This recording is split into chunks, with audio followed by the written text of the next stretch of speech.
What's up with it? What's up with it? It's your boy, Big C Holmes. Yeah, we golf do Clear Vision Acting. Back with another episode, man. Hey, check it out. If you watching, I appreciate y'all. If you haven't, subscribe, man. Like, share to the page, man. Subscribe. We need the subscriptions up, man. Hey, today I'm out here, man, with my guy Ron Scott, man. What's going on with you, man? What's happening, Big C? Thanks for coming out, man. No You know doubt, what I'm saying? Met Ron a couple months back, man. Cool dude. Originally from Chicago, man. Golf teacher, golf golf mental coach, bruh. He got a lot. He got a lot going on, man, and I appreciate him because even the little time I done spent with him, he has helped my game tremendously, man. Tremendously. How long you originally from Chicago, right? Yeah, I've been playing for about 30 years. You know, I've taught my kids beginning. After that, then we just started playing. They went to college on the college scholarships. So, and they're still in the game. So I'm just glad to be able to stay in the game myself. Well, what brought you to the game? What brought coming up in Chicago? Golf wasn't on your mind, was it? No, basketball was my thing. And when I'm playing basketball, they introduced me to golf. But I sling the club and say that it's not my game, it's the white man's game.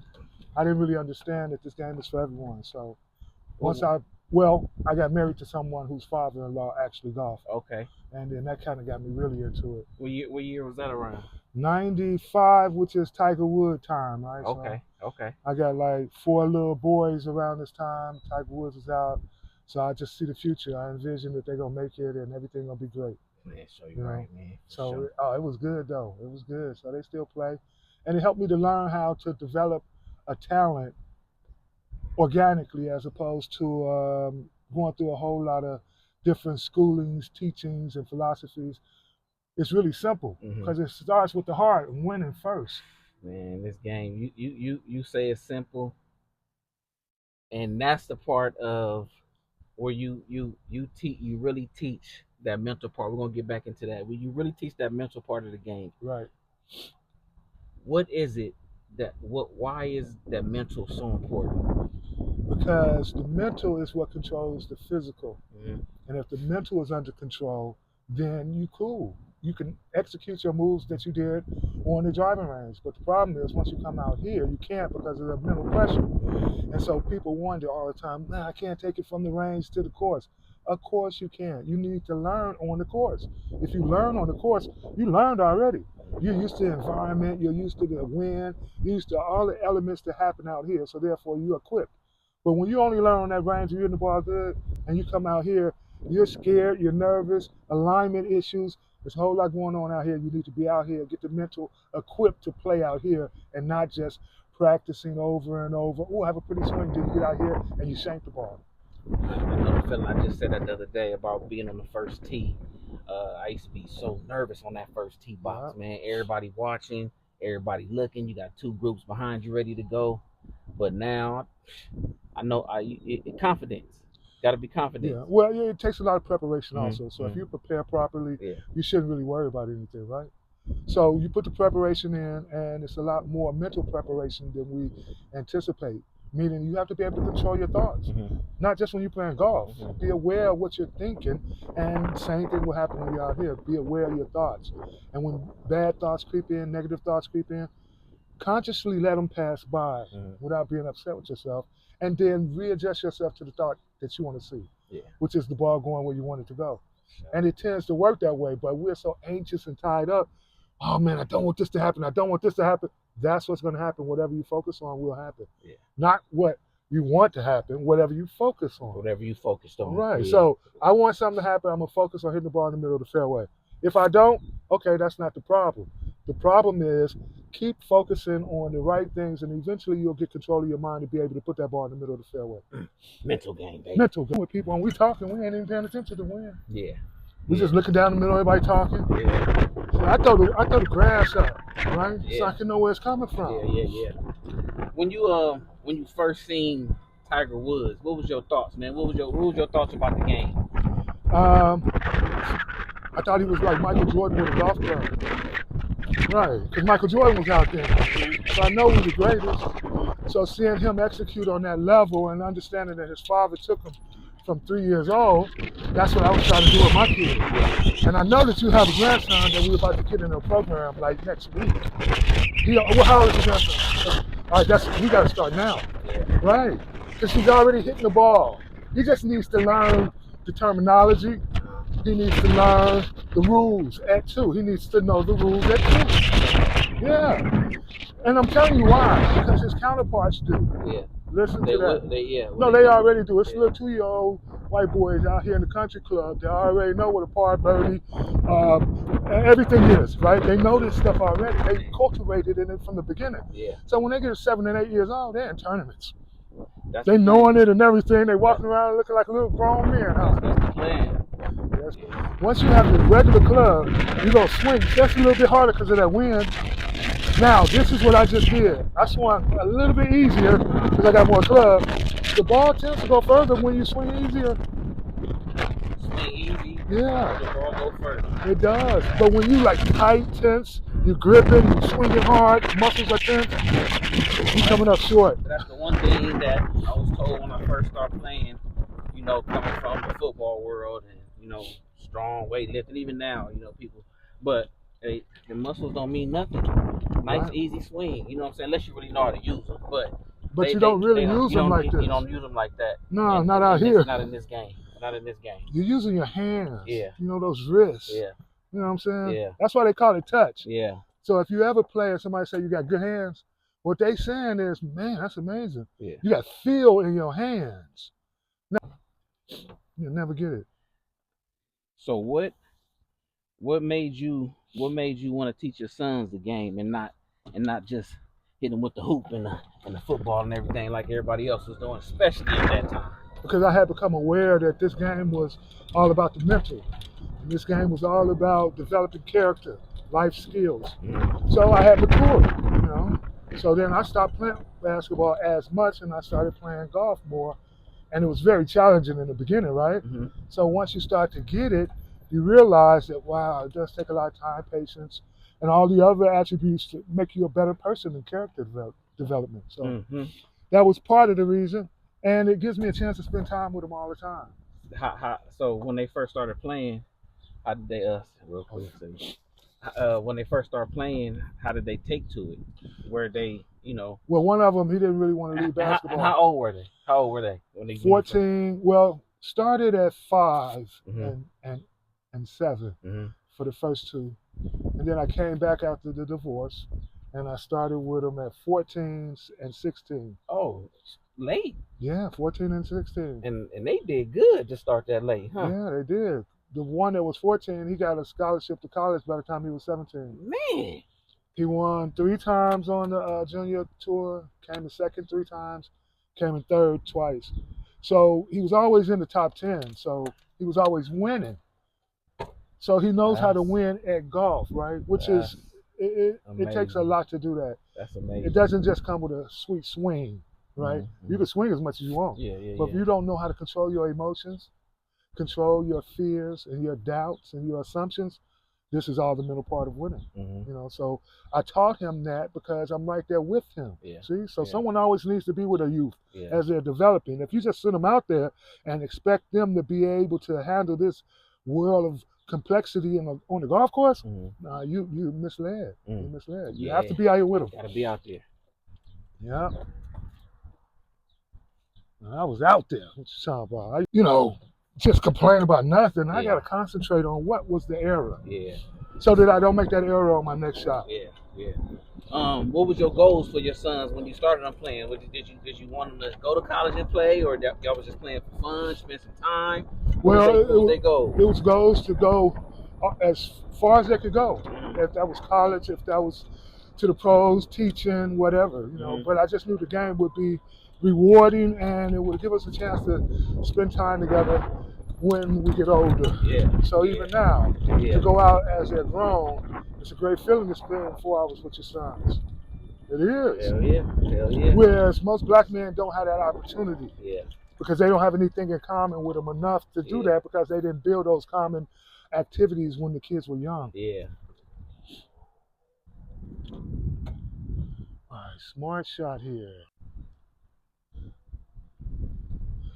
So, So coming up playing, you started as an adult. yep, How old were you when you started playing? I was about 30, about, no, actually about 25. 25. About 25, yeah, about 25. So what?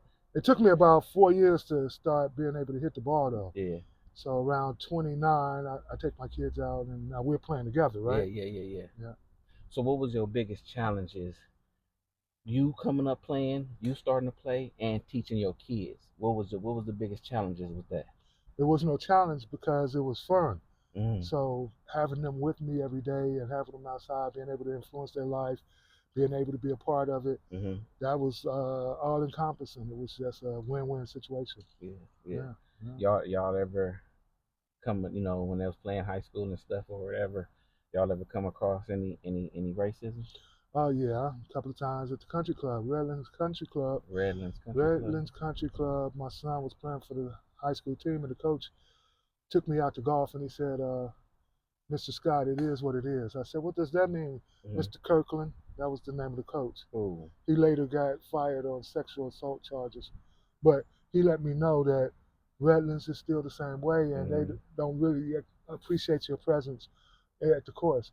But at that time, it was too late. This is 2016, so I'm like, Man. man, that's past. I'm gonna come to the course, so I just continued to come. Yeah. Yeah. I tell you, this was around. Let me see, what year was this? By 2000. Let me see. 21 is when I started my job. So around 2020. Nah, not 21. 201. So around 2005, 2006, I had went to Mississippi, and that's when I didn't really know nothing about the game. You know what I'm saying? And my uncle though, my uncle was he was playing a lot. He was working down in Jackson, Mississippi at a golf course down there in Jackson, Mississippi. Okay. And so when I was getting down there, I was like, yeah, man, I want to go play. He was like, cool, we go play. Come on down. I was like, nah, I seen a course over here off the road over here. Won't you go? Now I don't want to go play at the Jackson one. I want to go play at this one over here. And he straight out told me, man, he said, yeah, we can't play over there. And I was like, what? What you mean we can't play over there? Yeah. Oh, that's my ball. No, it's right here. Yeah. Wow. Yeah. Okay, I didn't go too far. he was like, we can't play over there.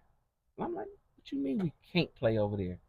He was like, well, I mean, technically we could, but we don't, and we can't. Mm-hmm.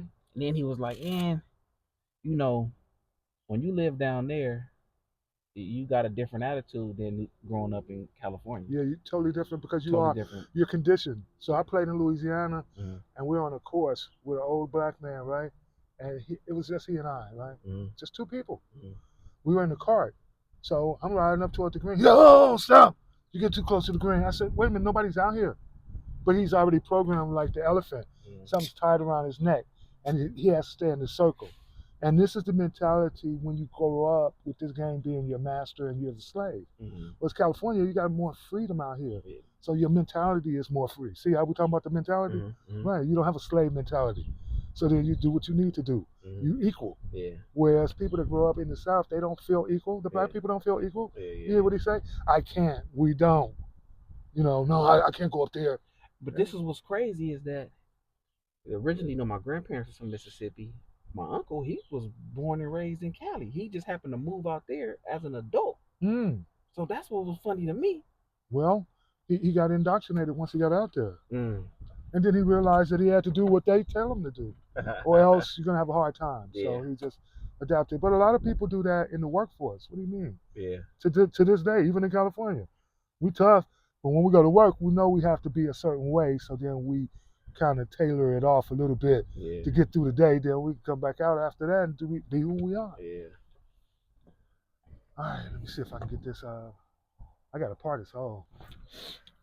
So we're just talking about mentality, and the more you play, the more comfortable you get. Now playing the golf, I knew it was a mental game, but as I start playing with you, right?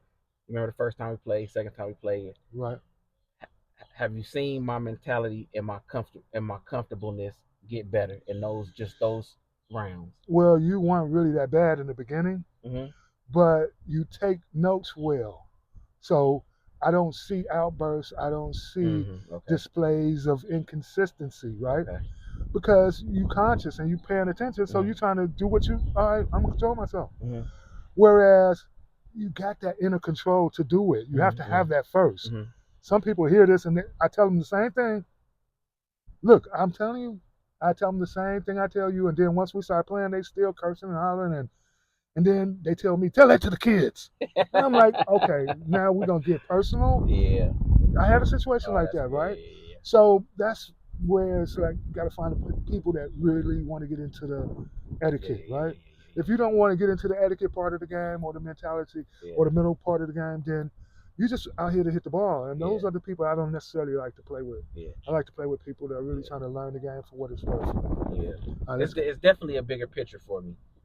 With that being said, because I just like I knew the game of football, I knew the game of basketball, I know every. So now I'm learning the ins and outs and all the stuff about golf because I want to pour this into the kids. You know, That's right. I That's and right. I need to learn everything I need to learn about this game before I can show some kids That's right. about the game. You know That's what I right. mean? That's Before right. I can introduce you to the game, but I want to make sure I'm introducing you the right way. Things is going how they supposed to go. You're doing what you're supposed to do. Learning how you're supposed to learn. I ain't no golf coach or nothing, but just certain things on the course and stuff like that. That's So right. you know, it's a bigger picture for me as well. So All right. Let me get this shot. We'll talk about that. No, So, but look, those things happen, and when they do, when did all that happen? I wasn't sure. I wasn't set. mhm. I'm not comfortable, and I'm still going without being comfortable, right? So then it happens. Yeah. You just got to pick it up from there and keep going. Right. What's one of your fondest memories of playing with your kids, man? 'Cause like I said, I like playing with my kids. My daughter play, my son play. I guess my fondest memories are probably watching them play in tournaments. That's probably, that's when I'm the most proud Yeah, because I'm like, yeah, we put the work in and now we're getting the results. and we're getting the results. Right. Yeah, And ain't then nothing. they believe in themselves. Yeah, ain't nothing like getting them results. When did or did they ever? When did they start beating you? Oh, they would beat me from the beginning because I'm not playing to beat them. I never played against them. Okay. Right. So, Yeah, you was just, I'm always letting them win. What you talking about? Right? Until the point, till it got to the point where they could beat me anyway. Mhm. Now they could beat me because they practice more than I do. Mhm. So now, okay, cool. Right? But I'm not competing against It them. is what it is. Yeah, I'm not competing against them. And I don't think parents should compete against their kids. No. It creates a hostile environment and is breeding disrespect. That's right. And then, because you can't do that. You have different roles and positions. Mm-hmm. Once you take that lower level and you go down there and compete with your kid, now you're on their level. They can disrespect you on that level. Damn, see, I've never ever thought about that like that. Not even a little bit. I've never thought about that like that. I'm the cheerleader. I'm the coach. I'm the encourager. So how am I going to turn into the competitor, right? Then I lose my value as far as being a motivator. Yeah. And now, if I beat them, then how does that make them feel? Right? Yeah. So, nah. Yeah. I don't want to take that from them. Damn. They can play, but if your timing is off by just that much. Just that much. Right. The ball won't go where you need it to go. And that's a fact. Tempo and timing. Tempo and timing. And you get that by being out here on a regular. Mm-hmm. Which sometimes our kids are at a disadvantage because they don't play enough. Because that price tag makes it where, well, I'll just practice today.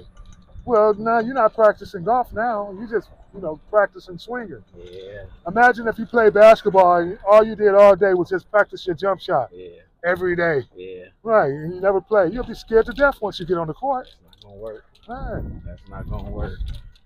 See, look, you getting the breaks. I'm not. I could have got let me see if I got a break. Let's see.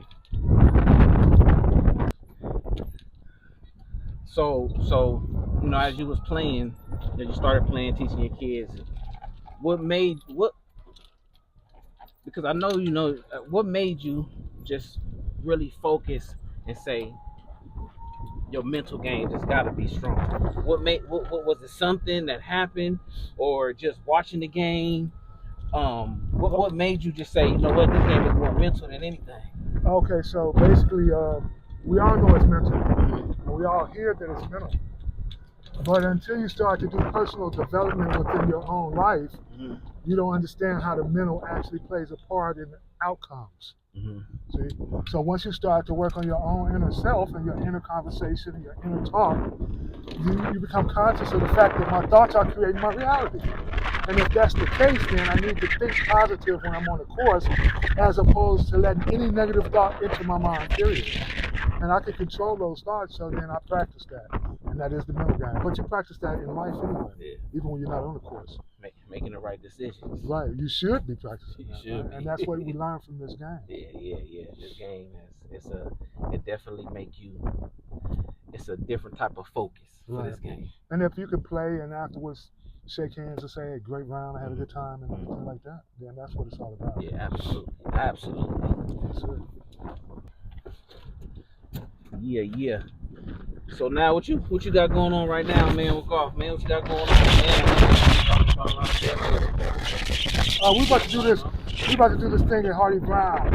We got these kids over here. These scholars, we call them. We don't call them kids. Kids are goats, right? So the scholars that we have at Hardy Brown are about to start a summer program, and we're going to have a golf team for the school. So I'm very excited about that because I got a lot of young talent. I got a lot of English students that actually want to learn how to play the game, and you're going to help me out. Of course. You already know I'm help you out, man. Yes, sir. So, and the whole goal is to get them out here playing on a regular. Even if they're not great right now, that's not the point. The point is just get them out here on the regular so they can feel what it's like to be out here, learn the rules, learn the etiquette, and then the game will mature, right? But if they're at the course, if they're at the driving range all day just playing, they don't really get the seriousness of the game and how to conduct themselves when they actually come out here. Yeah. You know, so. Yeah, I'm excited. I'm excited to do that, man. Like I said, that's one of my main goals right now is just expose any way that I can. You know what I mean? And so yeah, and then it gives us a little responsibility for the next generation to train them up in the way they should go and they'll follow, right? Yeah. But when they go the wrong way and you didn't train them up, then how can you blame them? Yeah. So somebody got to do it. Yeah. So you being around, a lot of kids already, man. Right. How do you get young minority kids interested in the game? Because it's not. I know it's more interesting than it was before, but how do you get them interested in the game? Just getting out there and being able to. Well, it's kind of like this. You get them interested in you first. Right, you win them over first, and then they follow you wherever you go, because they want to be like you anyway. Right, because they know they want to be like you, but if you don't take interest with them and show them love, then they're not gonna follow. So they're coming. They're coming. I know how to get to the kids. I just talk to them, and they. Yeah. Like I feel that's what I feel like. Me being, I feel like I could reach the kids with the golf and get them like in the game, because half the kids you playing ball, you playing football, you playing basketball, or whatever you're doing. You may not even be playing no sports, but your favorite athlete play the game. Yeah. You ask a kid, man, who your favorite basketball player? So they golf. That's right. Who your favorite football player? So he golf too. Yeah, I went to a gym with some kids and they were playing basketball. I showed them Steph Curry picture with my son because my son was caddying for Steph. They saw that. They were like, wow. Yeah, we'll play. And I was like, this is my son. He started when he was little. Now look at where he's at. Yeah. See, so this game takes you a lot of places outside of just playing it professionally. Yes. In college, you can have a career. Yes. It's a lot of opportunities. So to get our kids involved, it's only, common sense. Yeah. But a lot of times we play the game so much and we're so involved in it ourselves that we don't take time to bring the youth in because we're having so much fun being away from the youth. And they see that and they feel that. So we have to show them love in order to bring them into the game. I've been telling my partners, man, that got kids, they got them hoopers and I'm not telling y'all not to play no other sports. Just bring them out, man. I've been telling y'all, come on out. I got a few out so far, but come on out, man. Just come learn the game, man, because you never know. And at the end of the day, you're gonna end up playing the game anyway. That's right. Yep. Yeah, par five. Yep. So I'm here before.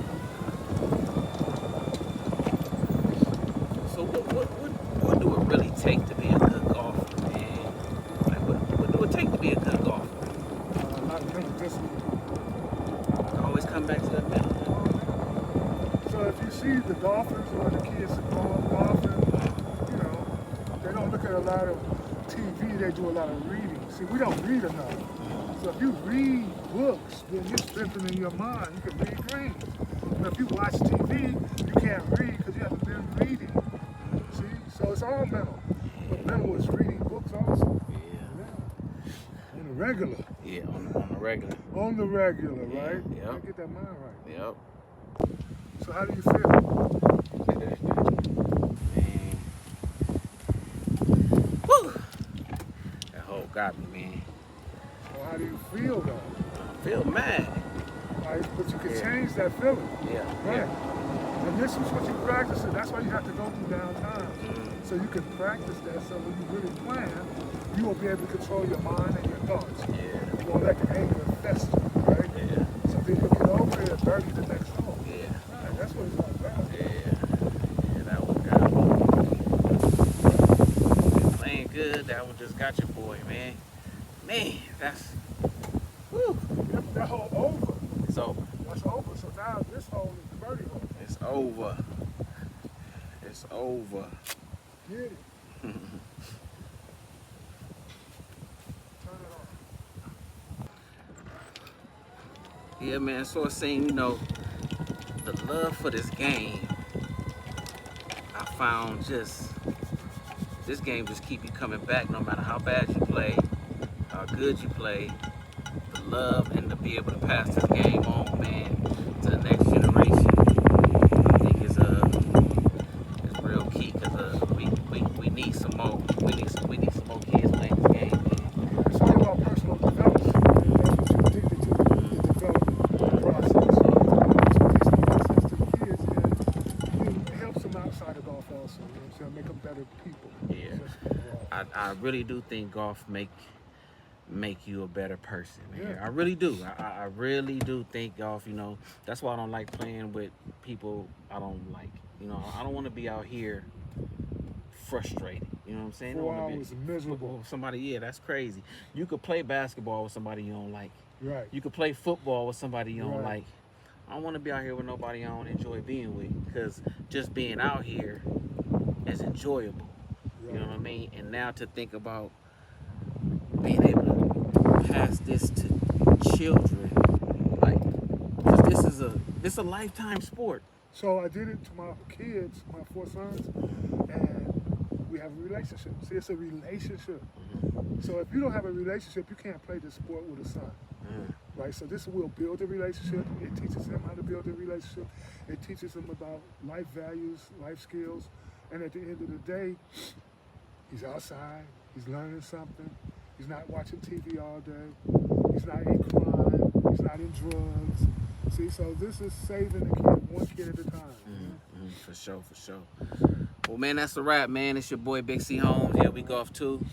My guy Ron Scott, man. I appreciate you, man. I appreciate you. You didn't help my game out, man. Like I said, I ain't above. You know, you get a lot of people that come out here and play, and then they think they know the game. You know what I'm saying? And don't want nobody telling them nothing. Don't want no help. Right. I ain't above nobody helping me with my game, man. Not even a little bit, man. But man, hey, again, if you haven't subscribed to the channel, man. We'll be back with another one, man. And one thing for you folks, man, that's playing the game, love the game. Everybody say the same thing. I wish I would have played this game when I was younger. I wish somebody would have showed me this game when I was younger. Be that somebody, man. Be that somebody to pass this game on. Just do it, man. Yeah. Kids All right, appreciate y'all. it. Yes, Peace. sir. Yes, sir. Peace.